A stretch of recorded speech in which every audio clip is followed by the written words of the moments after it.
Muy buenos días. En el día de hoy continuaremos con la disertación sobre los fármacos utilizados en la eliminación de las neoplasias, es decir, la quimioterapia antineoplásica. Hoy veremos ejemplos de estos fármacos con sus características farmacocinéticas y farmacodinámicas.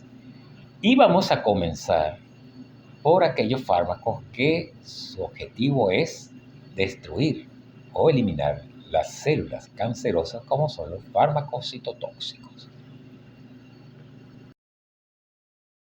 Comenzaremos con los fármacos alquilantes, de la cual veremos a continuación una lista.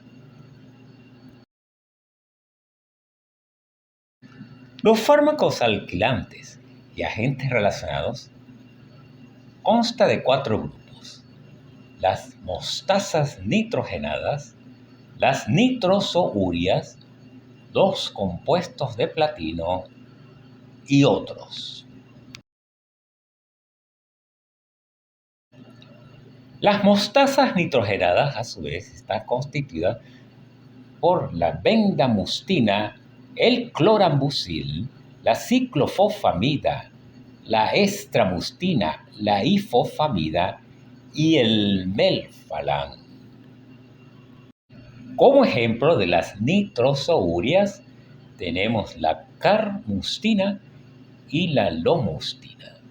Como ejemplos de los compuestos de platino tenemos el carboplatino, el cisplatino y el oxalilplatino. Y otros agentes que tienen semejante mecanismo de acción son el busulfán, la dicarbazina, la hidroxicarbamida, el melobronitol, o el mitobronitol, mejor dicho, la procarbazina, el treosulfán, la tiotepa y la temozolomida. Ahora, a continuación, detallaremos el mecanismo de acción común de estos fármacos cuando observemos la siguiente figura. En este ejemplo vemos una mostaza nitrogenada como la que se usó en la Primera Guerra Mundial como agente químico. Entonces vean que es un dicloroetilo o dietilclorado que es muy reactivo, que al perder cloro en uno de sus brazos se convierte en un compuesto cíclico muy inestable, un compuesto imínimo, que rápidamente se va a romper. Se va a convertir en un ion carbonio muy reactivo. Es un agente que busca, que tiene solamente 6 electrones en su capa externa y busca otro compuesto nucleofílico. Es nucleofílico. Y esos compuestos nucleofílicos son los nitrógenos de las bases nitrogenadas del ADN. Sobre todo el nitrógeno 7 de la adenina, como ven allí. Entonces se va a unir ese ion carbonio a ese nitrógeno y va a producir una alquilguanina con el nitrógeno 7 de esa guanina convertido en ion amonio. Fíjense que el segundo brazo de este compuesto todavía tiene cloro, pero al perderlo va a producir el mismo cascada de reacciones que vimos anteriormente, produciendo una unión con otra guanina o otra adenosina y produciendo enlaces cruzados intracatenarios o intercatenarios en la cadena larga de ADN. Tal como observamos en esta otra gráfica, donde vean la doble hélice del ADN, donde se observan enlaces en una sola cadena entre guanina y guanina, o entre las dos cadenas, entre la cadena y la otra cadena de guanina y guanina, o sea, enlaces entrecruzados en el ADN. Esto trae como consecuencia que se detenga la división de esta cadena, se detenga la síntesis de la cadena, que no se pueda dividir, la célula no puede dividirse y por lo tanto va a sufrir procesos de apoptosis y se muere la célula por daño grave del ADN. Hablemos ahora de la ciclofosfamida, quizás el más utilizado de los compuestos alquilantes de los agentes citostásticos. Este compuesto es un profármaco y debe ser activado por el citocromo P450 para convertirse en su estado activo proalquilante. Se puede administrar por vía endovenosa o por vía oral y debemos destacar que produce metabolitos altamente tóxicos como la acroleína, que lleva a provocar cistitis hemorrágica. Para prevenir esta cistitis hemorrágica producida por la acroleína, ese metabolito de la ciclofosfamida, se debe administrar abundante líquido para promover la diuresis y administrar N-acetilcisteína o mesna, que es el mercaptoetano sulfonato 2 sódico. Esas son las medidas para prevenir la cistitis hemorrágica. Otros efectos adversos graves, común a muchos de estos fármacos citostáticos, son náuseas y vómitos. Quizás estos agentes alquilantes son los que más provocan náuseas y vómitos, muy difíciles de controlar. Por ello hay que usar aquellos fármacos más eficaces como el ondansetron y derivados y otros.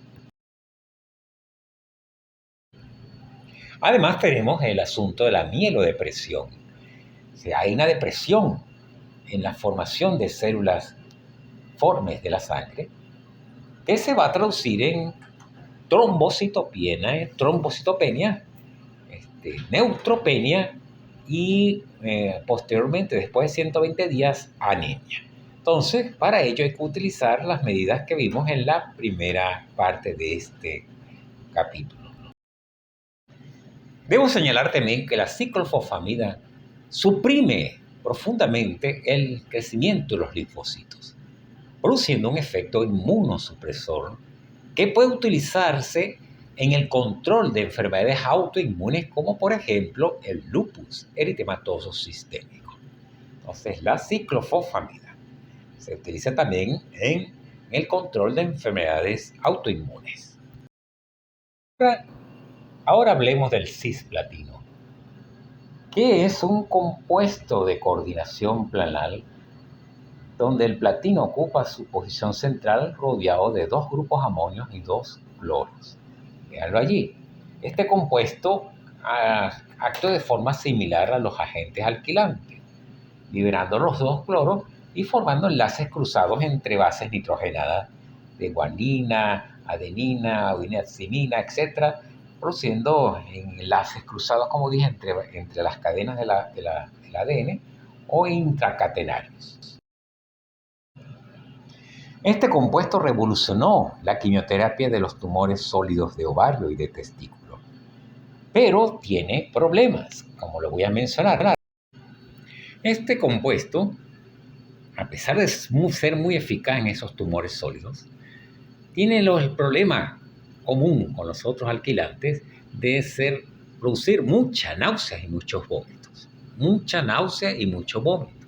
Además de producir mielodepresión. A esto se agrega la capacidad de producir nefrotoxicidad. Además, podemos tener la presencia de tinnitus con pérdida de la audición de sonidos de alta frecuencia e hiperuricemia. Para prevenir la nefrotoxicidad se debe administrar abundante líquido mediante solución de cloruro de sodio al 0,9%, porque la presencia de los iones cloro previene el daño renal. Se me olvidó decirles anteriormente que este compuesto solo se administra por vía endovenosa en infusión continua y el paciente debe estar en ese momento hospitalizado, por supuesto. Porque también puede producir reacciones anafilácticas importante. Entonces debe ser vigilado constantemente durante su administración. Además, en forma tardía, este fármaco puede producir neuropatías con dolor intenso de tipo neuropático que debe ser controlado posteriormente. Otro de los efectos a largo plazo, aparte de la neuropatía, y también común a los otros fármacos alquilantes, es la aparición de teratogenicidad y la aparición de otros tumores malignos o carcinogenicidad. Ahora les hago un resumen de lo que hemos visto hasta ahora con respecto a las quimioterapias antineoplásicas sobre los agentes alquilantes y compuestos relacionados en esta figura tomada de la última edición del libro de farmacología de Rand y Taylor, que les voy a ir traduciendo. Por ejemplo, los agentes alquilantes tienen grupos que forman enlaces covalentes con los sustituyentes celulares. La clave es la formación de un ion carbonio, que es el reactivo intermediario. La mayoría de estos grupos alquilantes pueden producir enlaces cruzados entre las cadenas del DNA y, por supuesto, va a causar problemas en la replicación y ruptura de la cadena, por lo que la célula no se va a poder dividir y va a morir. Su efecto principal ocurre durante la fase de síntesis del DNA. El daño que resulta de esa destrucción del DNA, por decirlo así, es la apoptosis celular. O sea, dispara la apoptosis y las células mueren. Una gran mortandad de células, por supuesto, le agrego, puede producir un aumento en los niveles de ácido úrico e hiperuricemia. Los efectos indeseados de este grupo de fármacos que vimos ya, los alquilantes y análogos, incluyen la mielosupresión, con las consecuencias que son la neutropenia, la trombocitopenia y la anemia, esterilidad y riesgo de aparición de leucemia linfocítica o leucemia no linfocítica. Los principales agentes alquilantes son la ciclofosfamida, que ya vimos, que es convertida en mostasa fosforamida, que es la molécula citotóxica, y que produce mielosupresión, afectando particularmente los linfocitos, como ya vimos. Otros ejemplos de alquilantes son las nitrosourias, como por ejemplo la lomustina, que actúa en las células que no se están dividiendo y puede cruzar la barrera hematoencefálica. Como dije, puede cruzar la barrera hematoencefálica y causar una mielotoxicidad acumulativa retardada. ¿Qué problema, no, con la lomustina? Ahora, ya hablando de los compuestos de platino, por ejemplo, el cisplatino, ellos pueden o causan, al igual que los agentes alquilantes, entrecruzamiento de cadenas en el DNA, o sea, enlaces intracatenarios e intercatenarios. El cisplatino tiene baja mielotoxicidad, pero produce mucha náusea y vómito y, como dije, puede ser nefrotóxico. Sin embargo, con estos compuestos de platino, sobre todo el cisplatino, ha revolucionado el tratamiento de tumores de células germinales como los tumores ovarios y los tumores testiculares.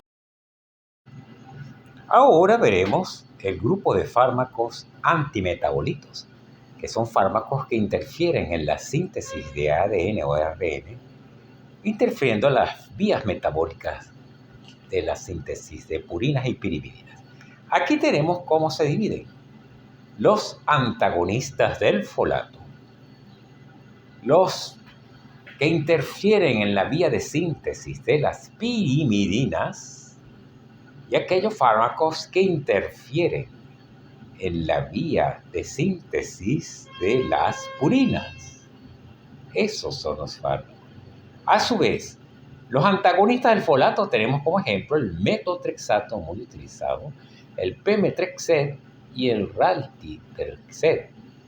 Los que interfieren con las vías de las pirimidinas tenemos la azacitidina, la capecitabina, la citarabina, la decitabina, el fluorouracilo, la gencitabina y el tegaflur. Los que interfieren en la vía de síntesis de las purinas tenemos la cladivirina, la clofaribina, la fludarabina, la mercaptopurina, la lenelambina, el pentostatino y la tioguanina.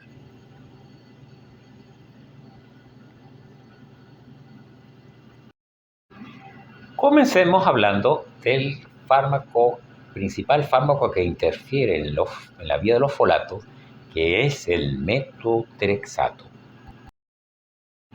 Aquí observamos una comparación del ácido fólico con el metotrexato. Fíjense que hay diferencias entre estas dos estructuras, sobre todo en los grupos aminos. Fíjense que el ácido fólico en la porción 4 del primer anillo tiene un OH. El metotrexato lo que tiene es un grupo amino. Asimismo, en el nitrógeno que sigue, el de unión al otro anillo, eso hace que este metotrexate, que actúe como falso sustrato de la enzima tetrahidrofolato, la dihidrofolato reductasa, hace de falso sustrato bloqueándola. Fíjense que el ácido fólico, ven ahí en el recuadrito rosado una R. Ese es el grupo metilo que ella transfiere para la síntesis de timidilato. Entonces, el metotrexato no lo puede hacer, por lo tanto, bloquea la síntesis de timidilato.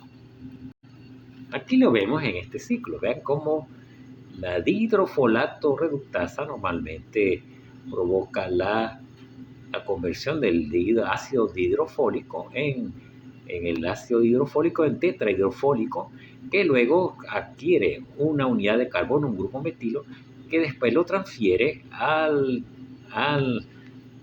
UMP para convertirlo en TMP, por la timidilato sintetasa. El metotrexate bloquea ese ciclo allí, porque simplemente no va a poder reducir el ácido hidrofólico en tetrahidrofólico. Bloquea el ciclo, no se forma el ácido tetrahidrofólico y por no haber ácido tetrahidrofólico no va a haber la transferencia de ese grupo metilo al DUMP para que se convierta en TMP. Ahí está el kit de la cuestión, no la cuestión del asunto.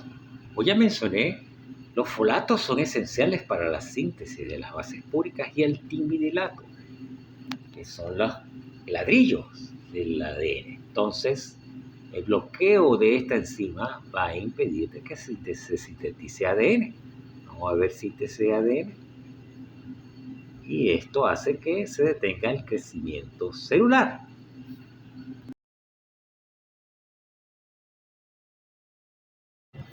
Ahora bien, vamos a ver algunos aspectos farmacocinéticos. El metotrexate se administra por vía oral, pero también se administra por vía intramuscular, endovenosa e intratecal. Es un compuesto poco liposoluble y no atraviesa la barrera hematoencefálica, por eso es que a veces hay que administrarlo por vía intratecal.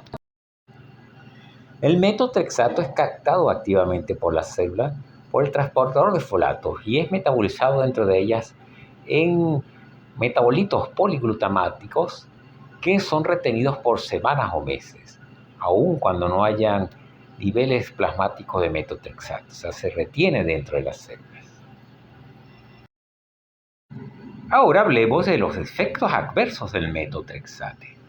Tenemos la mielodepresión, o sea, la depresión de la médula ósea.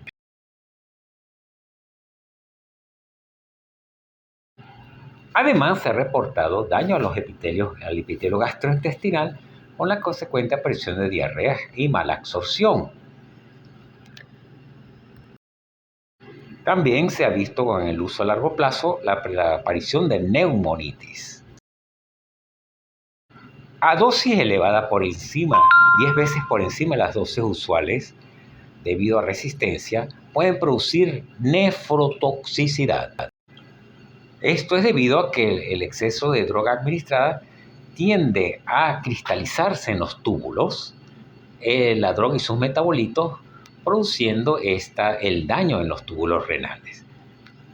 Además, cuando se usan regímenes prolongados de metotrexate, es conveniente administrar dosis de rescate de ácido folínico, que es el ácido tetrahidrofólico que se administra para producir reversión de la depresión de la médula ósea.